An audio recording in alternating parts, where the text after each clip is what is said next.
Lewis. I'm sorry, I couldn't Should hear I ask you that Did you again? ask a question? Yes. Oh, wow. Can the Pats still go undefeated if they lose Dion Lewis? I say yes, Stephen A., but obviously this will make it a little tougher. Mm-hmm. Dion Lewis is, or maybe I should say was, their Darren Sproles. He was the lightning, the newly found lightning to LeGarrette Blount's thunder. And you could say he was the icing to a great cake. And the neon icing could be gone now. It sounds bad. It seems like almost hopeless at this point for Dion Lewis to be available for the rest of the year. But the cake remains. And the cake just might be the greatest cake that's ever been baked, because the cake is Tom Brady.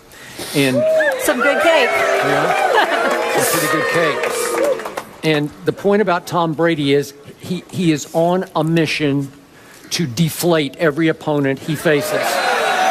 He's trying to take it out on the NFL that tried to take it out on him, that tried to frame him, in his view, for Deflategate. And he was special again yesterday. He's playing at a level I don't think any quarterback has ever known before. I'm not saying he's the greatest quarterback ever, because his resume is unfinished, but he's playing at a level I've never seen a quarterback play at. And he's doing that despite the fact that you realize his best offensive lineman, Nate Solder, is gone for the year. His second best offensive lineman, Sebastian Vollmer, knocked out yesterday with a head injury. We don't know how long he's going to be out. The third best offensive lineman, Marcus Cannon, didn't dress yesterday because he's still suffering with a foot injury. They are down to makeshift, inexperienced. It's by far the most inexperienced offensive line in the NFL. And Brady continues to operate at that same level because he's reading it, he's seeing it before the defense even knows what's happening. Mm-hmm. He's picking the right receiver pre-snap, and he's getting rid of the ball in a record rate, 2.5 seconds per play. Right. So the point is that they're going to miss Dion Lewis, but when you're operating at that level, I don't know. Again, you've already picked Denver to win at Denver, right? Yes. Okay. I don't know how they're going to block Denver's pass rush, but every week I say, how can you block that pass rush? And they do.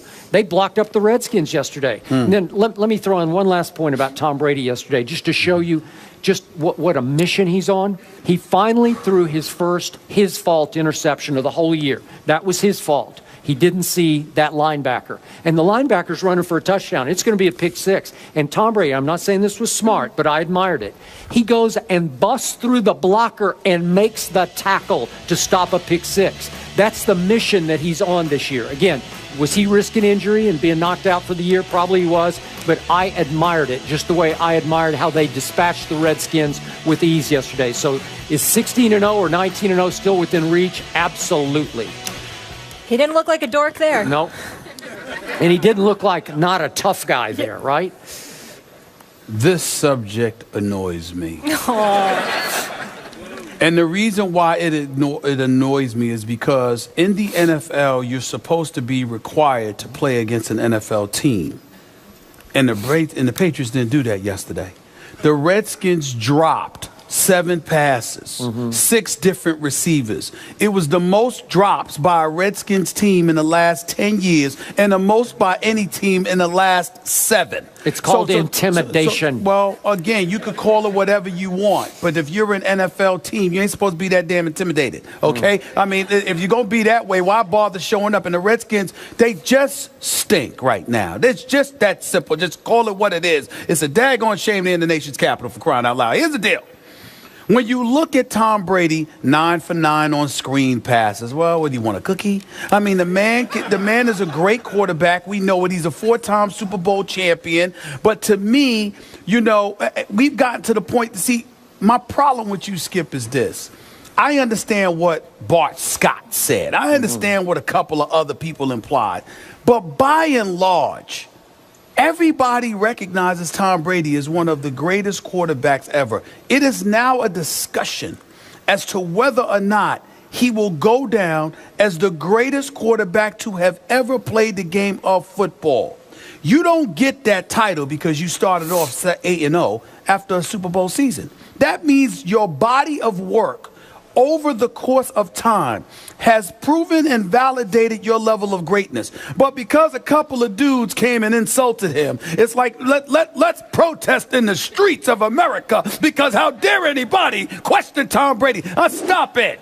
The man is great. Did he insult him? Did Bart Scott insult him? Yes, thank you. Yes, we both acknowledge that. But the point that I'm trying to make to you is that a defensive player would usually, they would usually come at you. I remember Joey Porter playing for the Steelers, and he went off about Peyton Manning and how Peyton Manning engages in all the trickery and all of this other stuff, and then the Steelers went out and beat him in a playoff game, okay? But that didn't negate the fact that he was trying to highlight and call out Peyton Manning because Peyton Manning tries to beat you cerebrally. And when you're a defensive player, if you're a middle linebacker calling plays and calling schemes, you're going to react differently than somebody who's at the line of scrimmage and is just trying to get to the quarterback. You want one of those mano-a-mano kind of things, and when you don't get it, you get very, very frustrated. So a Bart Scott or somebody calling out Tom Brady, it wasn't surprising. It was insulting. It was insulting, especially towards Tom Brady. But it wasn't surprising because a lot of guys feel that way. All I'm trying to say is this.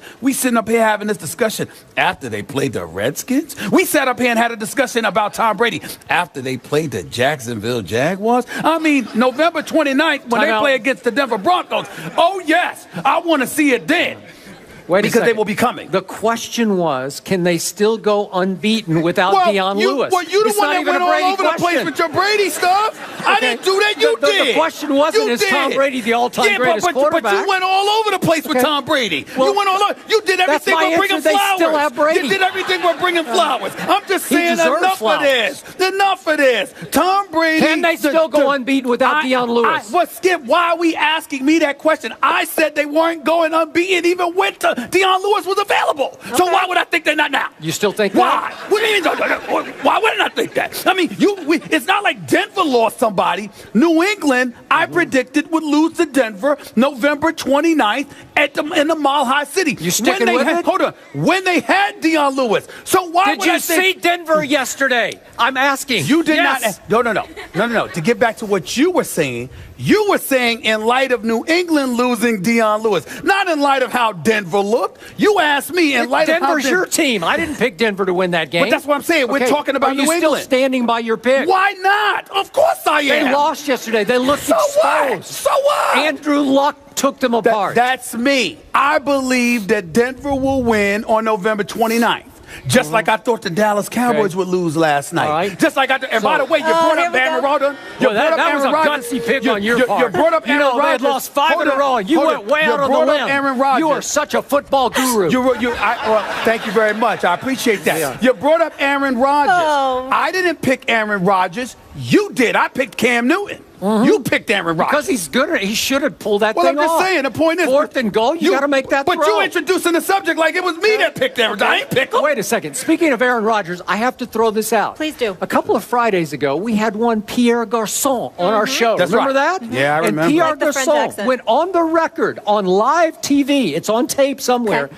He said that Aaron Rodgers is clearly a better quarterback than Tom Brady. So what happened on the first throw of the game for the Redskins yesterday? It hit Pierre Garçon right in the hands, and karma happened. The K That's what word. happened. I knew the it was ball coming. ricochets up, and it gets intercepted. And they are off to the races with how many drops did they have? So, I just want clarification. Karma. Yes.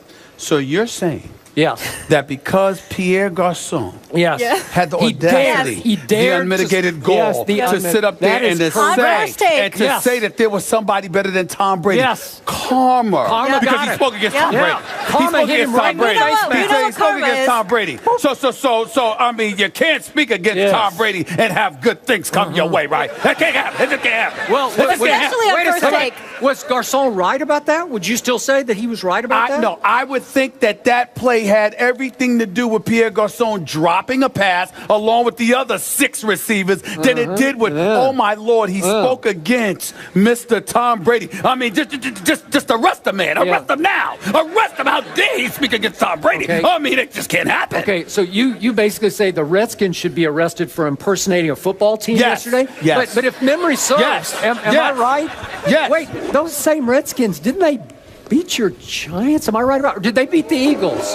Wait, I think they beat. How are the Giants doing in the NFC East? I think I they're don't know, all right. but they yeah. lost to the Redskins. Oh, or did yeah. wait? The Eagles The lost. Cowboys to the lost to Redskins. everybody, Wait, so. didn't Kirk Cousins beat the Eagles with the last second? I mean, Skip, I can't make up my mind with you, man. I mean, is Wow. it Brady or is it Romo? I mean, what's up? What's It's up? Brady all day. Really? Brady all day. You sure? Yes, sir. Okay. The Always Patriots has been. have now scored in 31 consecutive quarters. Absolutely incredible.